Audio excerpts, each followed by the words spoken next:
Sidlulisa ukubonga nokujabula SP Media TV kuwo lamaciko ngomsebenzi omuhle kakhulu abawenzile.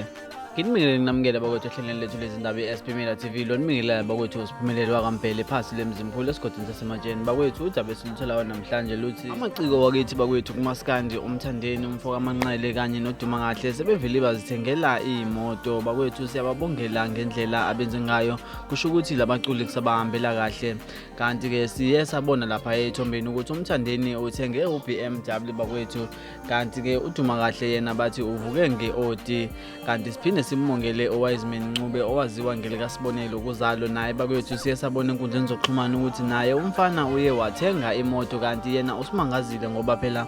ubesanda ukuveza isithabathaba somuzi awakhile kanti ke waphinde wathenga nemoto kanjalo kusho ukuthi konke kusamhambela kahle siyababongela bakwethu sithi isandla sidlula ikhanda kwande nalapho bethatha khona uNkulunkulu sengathi angaba nabo kuzo zonke izifiso abanazo kumaqhawe akithi. Hayi bakwethu mina bengikuphethe la endaba SP Media TV kusaphelile kwamanje bengicela ukuthi ningibambe evidweni elandelayo ngokuzayo.